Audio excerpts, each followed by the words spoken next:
ओम। आज ऑनलाइन शुक्रवार सत्संग में सभी आर्य सज्जनों को मेरी प्यार भरी नमस्ते। 5 जुलाई को गुरु पूर्णिमा पर्व था। मुझे उम्मीद है कि सब ने अपने घरों में गुरु के नाम का यज्ञ जरूर किया होगा। हमारे सबसे पहले गुरु हैं सर्वाधार सर्व अंतर्यामीन परमात्मा, जिन्होंने हमें आयु, वायु, प्राण, धैर्य, शक्ति, बल, तेज, सद्बुद्धि और सद्ज्ञान दिया है। और सबसे कीमती चीज़ ये हमें मानव तन चोला दिया है, जिसके कारण हम सब चीज़ों का आनंद ले पा रहे हैं। उस परम पिता परमात्मा को नमन। उसके बाद हमारे दूसरी गुरु हैं हमारी माता। उसके बाद आते हैं हमारे पिता और फिर हमारे शिक्षक और आध्यात्मिक गुरु स्वामी देव दयानंद जी। उन सबको नमन। हमारे ऋषि व दयानंद जी तो ऐसे हैं जो हम सब नारियों का उद्धार कर गए हैं। हम उनके बहुत ही ऋणी हैं। हमारे गुरुदेव दयानंद जी तो सब पर भारी हैं, जिनके कारण हमें काल सर्प दोष नहीं लगता, कुंडलियां हमें परेशान नहीं करती, जादू टोने टोटके का कुछ हम पर असर नहीं होता, राहु केतु शनि ये हमारा कुछ बिगाड़ नहीं पाते हैं। इन सब अंधविश्वासों से हम बचे हुए हैं, जबकि बहुत सारे लोग ऐसे हैं जो कि इन अंधविश्वासों पर व्यर्थ में अपना समय और पैसा गंवाते हैं। और ऋषि देव दयानंद ने हमें सत्यार्थ प्रकाश दिया, जिससे हमें ज्ञान प्राप्त हुआ और नई दिशा मिली है। और ऋषि दयानंद जी का बहुत बहुत धन्यवाद है, जिन्होंने पूरी दुनिया को, जो कि भूल चुके थे, वेदों से परिचय कराया है। ऋषि देव दयानंद, गुरुदेव दयानंद को कोटि कोटि नमन। आज के सत्संग में सबसे पहला भजन हमारी बहन बेला गुप्ता का है, जो कि हमारे इस आर्य समाज की बहुत पुराने सदस्य हैं, लेकिन अब वो यहाँ से गुड़गांव शिफ्ट हो गई हैं।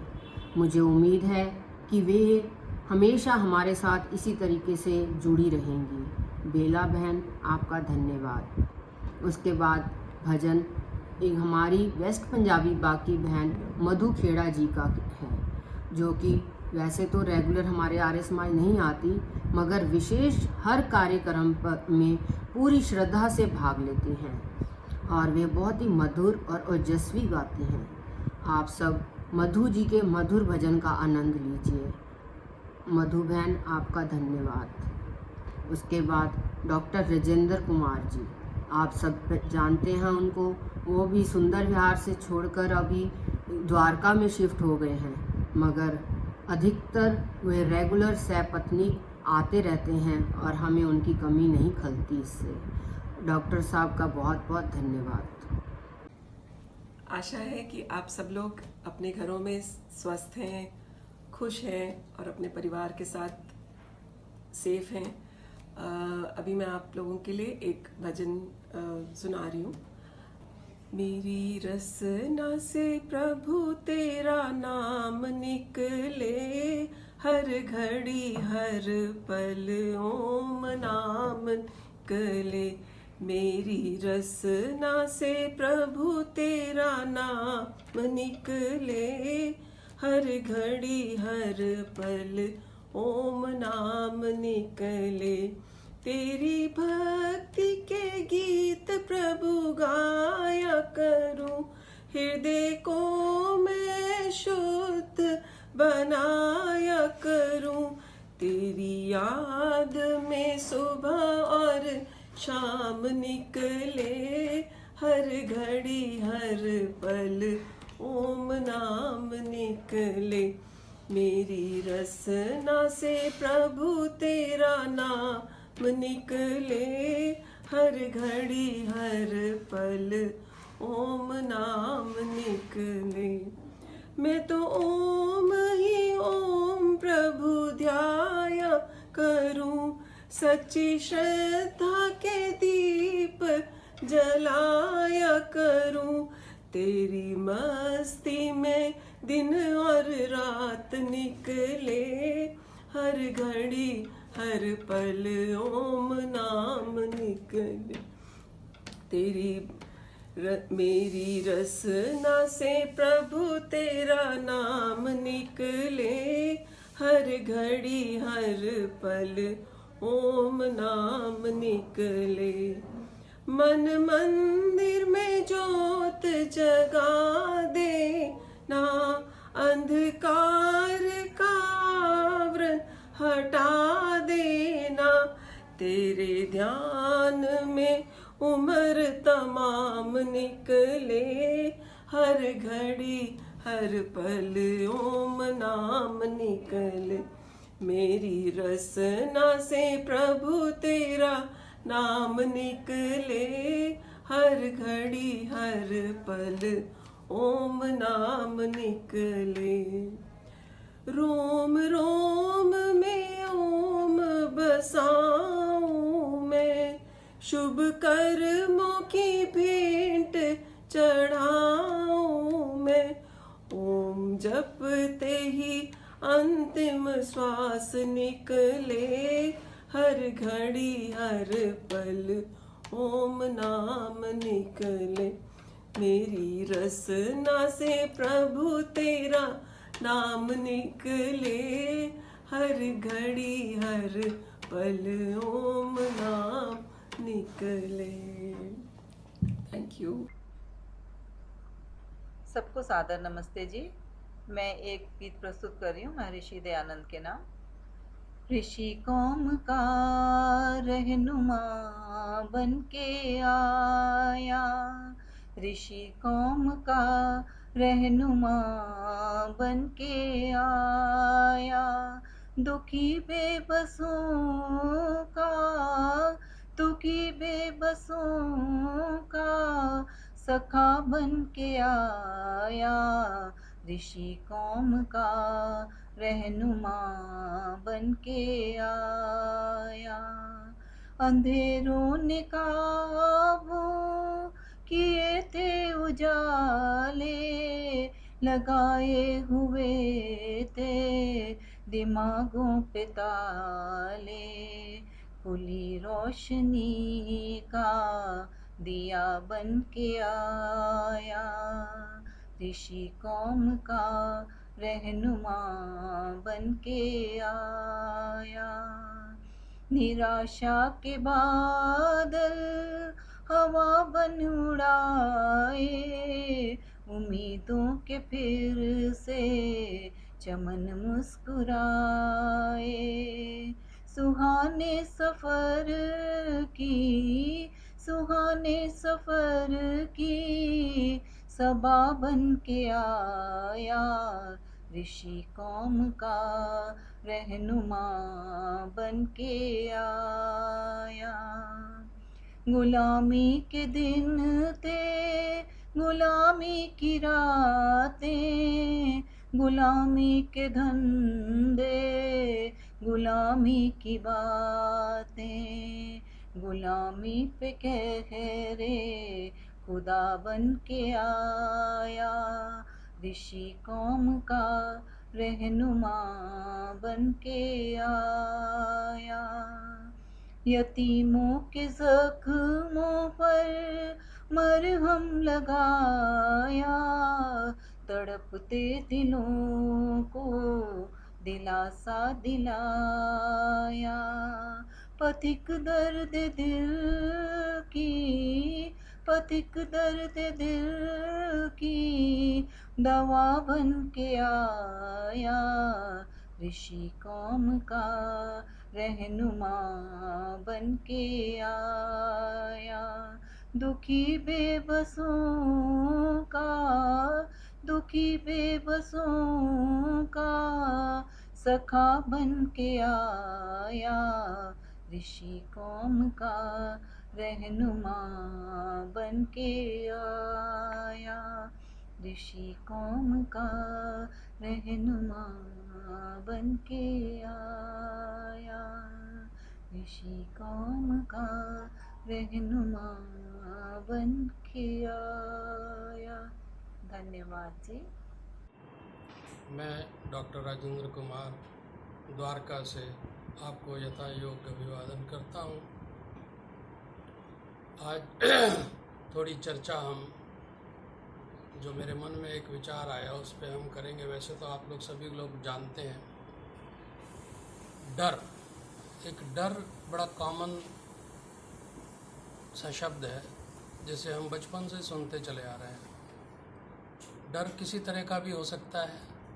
बचपन से बताया जाता है कि अंधेरे में मत जाना, डर लगेगा। जंगल में सुनसान रास्ते से मत जाना, डर हो। लेकिन ये डर है क्या? डर हमारी एक मानसिक विचारधारा है जो हमारे दिमाग में बैठा दी जाती है। अगर असफल हुए उसका डर, चोरी करते पकड़े गए तो उसका डर, झूठ बोलते पकड़े गए तो उसका डर। तो ये डर शब्द जो है उसको हमने शुरू से ही दिमागों में बिठा दिया है।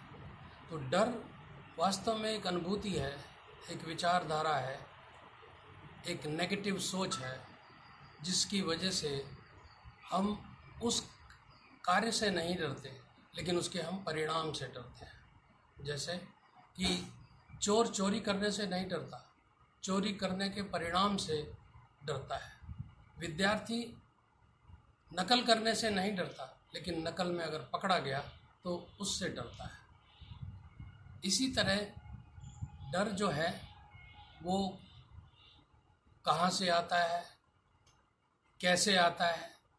डर आता है कुसंस्कारों से, गलत संस्कृति से, गलत विचारों से और अज्ञानता से, अशिक्षा से।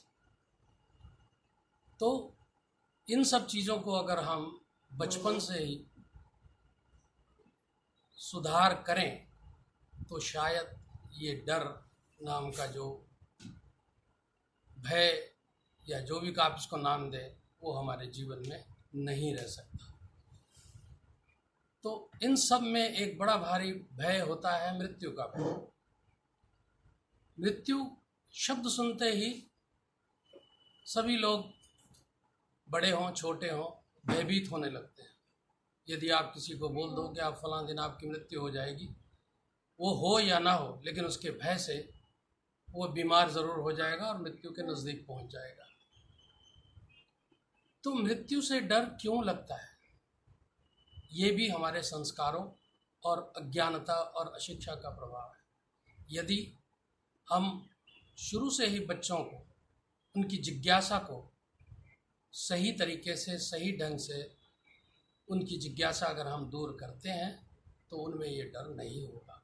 होता क्या है कि अगर किसी जिज्ञासावश किसी बच्चे ने पूछा कि ये मृत्यु क्या है, या किसी शव यात्रा को देखते हुए उनके मन में विचार आया ये क्या हो रहा है, हम उसको उसी वक्त डरा के धमका के, तुम अभी छोटे हो, अभी तुम्हारे मतलब की बात नहीं है, तुम बड़े हो के तो समझ जाओ। तो यहीं से हम गठरिया उनकी बांधते चले जाते हैं और उसका निवारण नहीं करते हैं और वो बड़े होने तक ये डर बना रहता है। यदि हम अब इन शिक्षाओं से या संस्कारों से हम अगर बच्चे को बताएं कि हम जब भी कोई चीज़ नई वस्तु लाते हैं या घर में कोई कपड़ा लाते हैं, मकान लेते हैं, गाड़ी लेते हैं, मोटर लेते हैं और वो धीरे धीरे इस्तेमाल करते करते क्षीण होती जाती है, ख़राब होती जाती है और अंत में हम उसको बदल देते हैं या बेच देते हैं। इसी तरह हम कपड़ा लाते हैं, पहनते हैं, घिस जाता है, फट जाता है, उसको हम बदल लेते हैं। तो गीता में भी यही बात कही है कि मृत्यु शरीर की होती है, जो ये भौतिक शरीर है उसकी होती है, न कि आत्मा की, जो उसके अंदर चेतन है। तो गीता में भी कहा गया है आत्मा अजर है, अमर है, न उसका नाश होता है, न वो जलती है, न हवा सुखा सकती है, न उसको पानी गला सकता है। इस तरह अगर हम बच्चों को ये बताएं कि ये जो मौत है ये एक नई शुरुआत है, नया जीवन है, जैसे पुराने वस्त्र को उतार के नया वस्त्र पहनना एक वो है, इसी तरह ये जीवात्मा भी जो है एक शरीर को छोड़ के दूसरे में चले जाता है। तो ये जीवन है, वास्तव में मृत्यु नहीं है। मृत्यु तो इस भौतिक शरीर की है। या प्रकृति में हम देखते हैं कि जितनी वस्तु हैं वो उत्पन्न होती हैं, उनका नाश होता है। तो जो भी वस्तु पैदा होती है या जो इस मतलब दुनिया में आता है उसका नाश अवश्य होता है। तो इसलिए हमें ये कंक्लूजन है, ये हम निर्णय लेते हैं कि जो मृत्यु है वो भौतिक चीज़ों की होती है, चेतन पदार्थ की नहीं होती। तो जीव आत्मा जो है वो चेतन है, उसकी मृत्यु कभी नहीं होती। यदि हम ये बात बच्चों को शुरू से समझाएं तो वो बड़े होते होते तक उनको ये भय, मृत्यु का भय नहीं रहेगा। तो इसलिए जो मेरे अपने चिंतन करने से, अपने विचार से ये बात उठ के आई दिमाग में कि हमें भय को पनपने नहीं देना चाहिए, भय का निवारण करना चाहिए।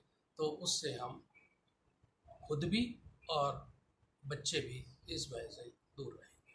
ओम शांति।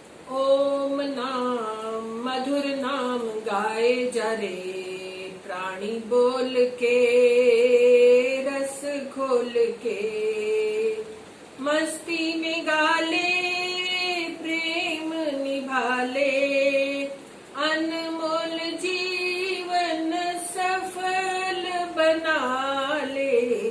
ओम नाम मधुर नाम गाए जा रे, गाए जा रे, प्राणी बोल के रस घोल के, जिसके जप से बुद्धि विमल हो जाती है, शंकाएं निर्मूल सफल हो जाती है, प्रतिपल पल आनंद आंतरिक होता है, जिसके जप से मन अति हर्षित होता है, उसको ही गाले प्राण लगा ले, अनमोल जीवन सफल बना ले। ओम नाम मधुर नाम गाए जा रे, गाए जा रे, प्राणी बोल के रस घोल के,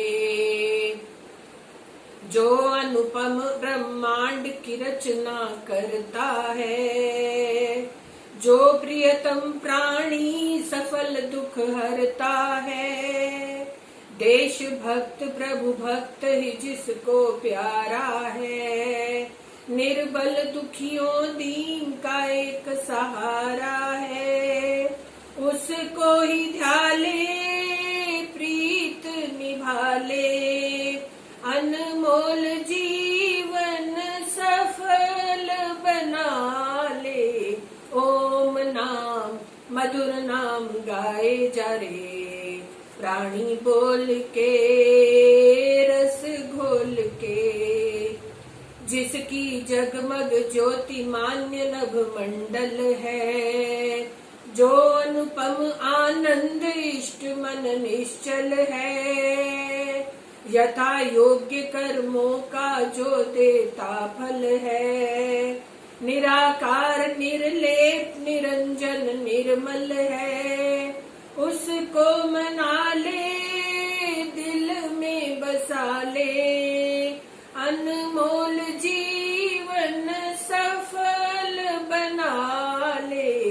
ओम नाम मधुर नाम गाए जा रे, प्राणी बोल के रस घोल के, इधर उधर दर बदर भटकता क्यों नर है, अणु अणु के अण अण में व्यापक ईश्वर है, वेद राग है इस दिल में प्रभु का घर है, प्रभु का घर है, फिर किसका डर जब रक्षक जगदीश्वर है, उसको ही गाले ध्यान लगा ले, अनमोल जीवन सफल बना ले। ओम नाम मधुर नाम गाए जा रे, गाए जा रे, प्राणी बोल के रस घोल के, मस्ती में गाले प्रेम निभाले, अनमोल जीवन सफल बना ले।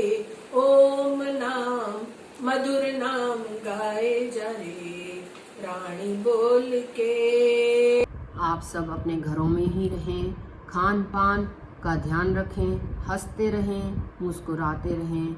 सबका धन्यवाद।